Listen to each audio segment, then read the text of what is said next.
Hey there, this is Teacher Elizabeth with another art tutorial for you. In today's lesson, we are going to take a trip on a hot air balloon and learn more about mixing colors to give the illusion of depth in a picture.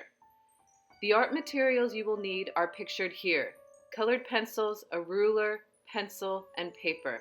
In addition, you can download the two images we're using for references at the links provided on these two slides. In today's project, we will be using two different photo references to help us create our picture.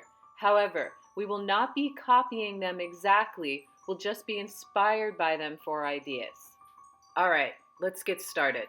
The first thing I need you to do is to orient your paper portrait, measure up 1 inch from the bottom of the paper, and draw me a horizon line.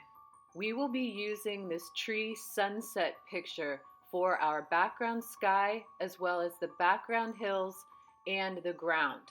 So what I need you to do is to draw these hills in the background very close to the horizon line with curved overlapping lines that take the form of really narrow triangles. Okay, for the next step, you can either trace the hot air balloon or draw it freehand. The first way I'm going to show you is the tracing method. You need to cover the back of the picture with your pencil, coloring in behind the hot air balloon itself. Then you flip it back over, place it where you want it to be on your paper, and trace it. It is not necessary to copy the exact design on the hot air balloon picture. In my example, I only used part of what I was seeing in the design and reinterpreted it to be bands of horizontal color going across the balloon. You can do pieces and parts of the design from the picture, create your own design. It's totally up to you. Now, when I'm doing these horizontal lines, if you do choose to use horizontal lines in your picture, notice how I'm doing the ridges. We need those ridges to give the depth of the balloon. And then no matter what your design is, please create these vertical curved lines that I'm drawing right now to give us the depth of the balloon in the drawing. We need those curved vertical lines.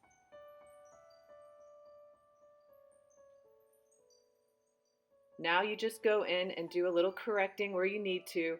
You don't have to redraw the entire balloon if you can see it, because you're going to use color.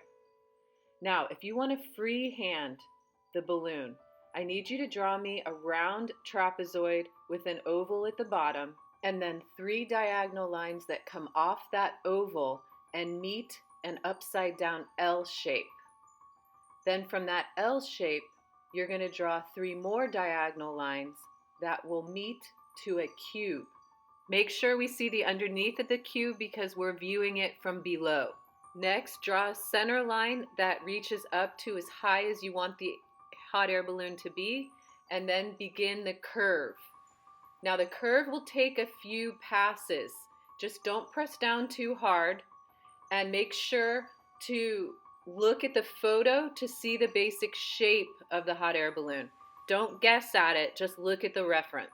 It'll take a few tries, and then you'll be able to erase away any unwanted lines. Next, I want you to make 5 hatch marks starting at the top of the balloon and moving 5 hatch marks to the left, 5 hatch marks to the right, and then make 1 hatch mark in the center.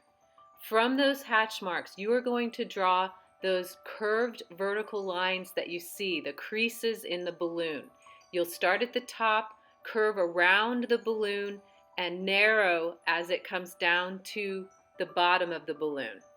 Next, I created 3 horizontal bands going around the hot air balloon. I did not follow the reference on the pattern for the balloon. You are free to copy exactly as I do or choose a different kind of pattern.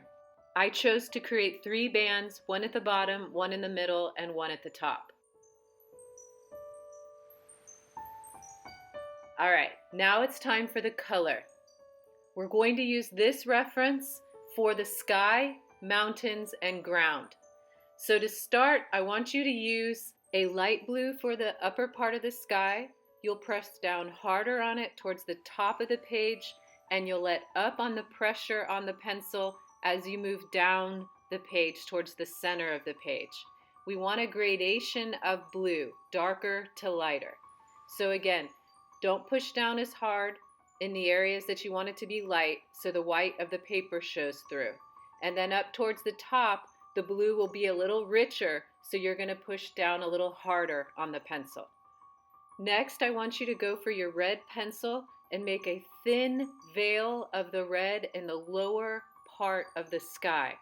So you're just not going to press down very hard, and you're putting a light layer of red. This red is a buffer for the blue to the yellow and the blue to the orange. After the red, then I want you to overlap it with the orange. Same thing where you put a very light layer. If you look to the reference on your right, you're going to see how there's a little bit more warmth in the sky. It has a little bit of a glow to it. That's what we're going for right now. After the orange comes the yellow. So the yellow, you will also do a light veil of the color, but you'll get richer with it as it moves closer to the horizon. You're going to notice again in that picture that you can see a little bit more yellow in the bottom right of the sky and over across the center to a little bit on the left side of the lower part of the sky. So we are using these references as an inspiration. You do not have to match them perfectly, but by following a reference, you can get an idea of how nature works, how lighting works. So that's what we're going for here. So like always, err on the side of too light. It's always easier to get darker. Now, on top of all of that yellow, orange, and red, you are now going to use your white colored pencil across all of it. That white pencil will blend it all together and harmonize the color. Now you'll see that I've gone back up to add another layer of blue up top. So again, you're bringing this picture into focus slowly with layers. You don't get to where you want to go in the first pass.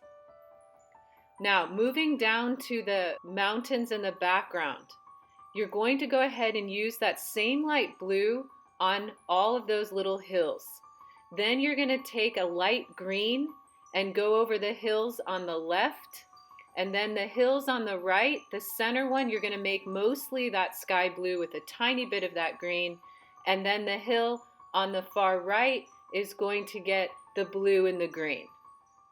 It's a darker blue with the darker green.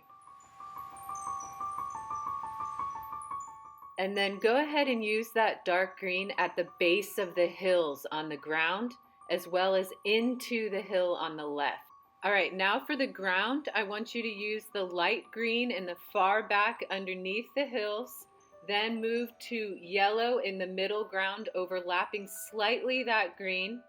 And then I want you to take a little bit of that orange towards the foreground, and then the dark green.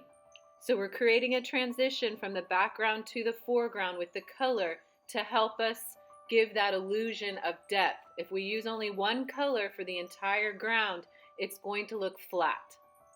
So dark green and brown in the foreground and orange with yellow and yellow-green in the midground and background.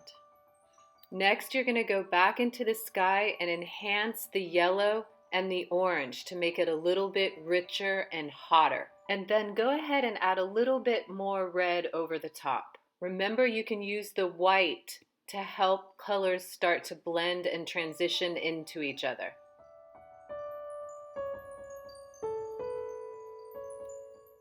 Next, we're going to go for the lower part of the hot air balloon, using the brown to color in the rounded trapezoid, and then use black for the oval. But don't color in the oval too dark. Use a light touch.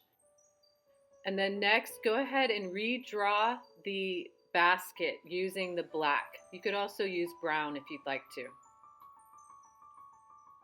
And then we're going to color it in. We'll have a shadow side and a light side. First, we're going to add the light side of the orange for the rounded trapezoid at the top of the basket. And now we're going for the brown for the shadowed side of the cube and the bottom of the cube. The bottom of the cube is going to get black and brown. The side just got brown. The front then is going to get yellow with a little brown on it. All right, moving on to the balloon itself, we are going to color in the bands first. So go ahead and redraw them with the color you choose. And then next, you will be shading the creases of each one of those vertical curves that you drew.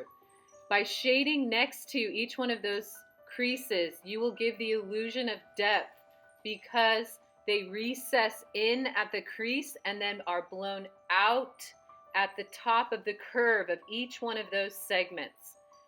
When it comes time to fill in the lighter areas of each one of those segments, you'll use the same color, just don't press down as hard. For the next band of color, I chose purple, and I will repeat the same process I just did with the red. Outline it, and then shade at the creases a little bit darker, and fill in the lighter areas with a lighter touch with the purple. And then for the third band, I chose green, and I will follow the exact same process. For some definition, go ahead and take your black colored pencil and trace over all of those creases. Don't press too hard though, don't make it super, super black.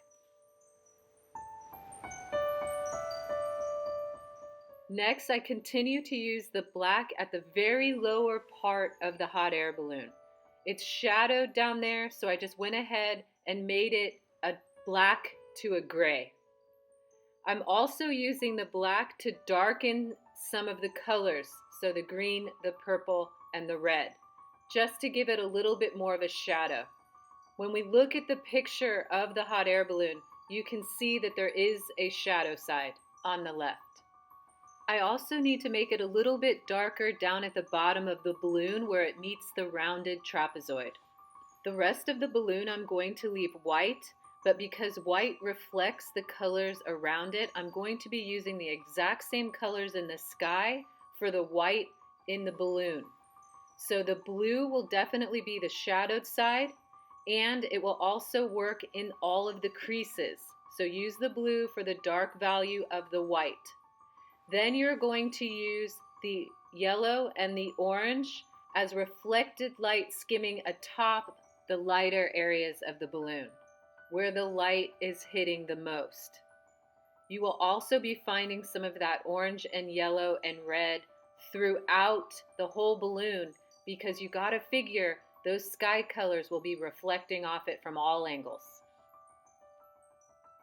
In addition, you're gonna find the blue reflecting off the colors, the bands of colors. So put some blue into that purple and then add the straight purple into the shadows. And then for the light areas on the red, please use the orange. We're not going to use white, we're going to use orange with yellow skimming over the top to make it nice and bright. Adding white to it will just turn it pink. All right, we're nearing the finish line. I just need you now to take that light blue and give me another layer in the background behind the balloon on the upper portion and some of the middle portion. And then after that, we just add the people. We don't need a lot of detail, just think stick figure. All right, you did it. You completed another art tutorial. Thank you so much for taking the time to be creative today.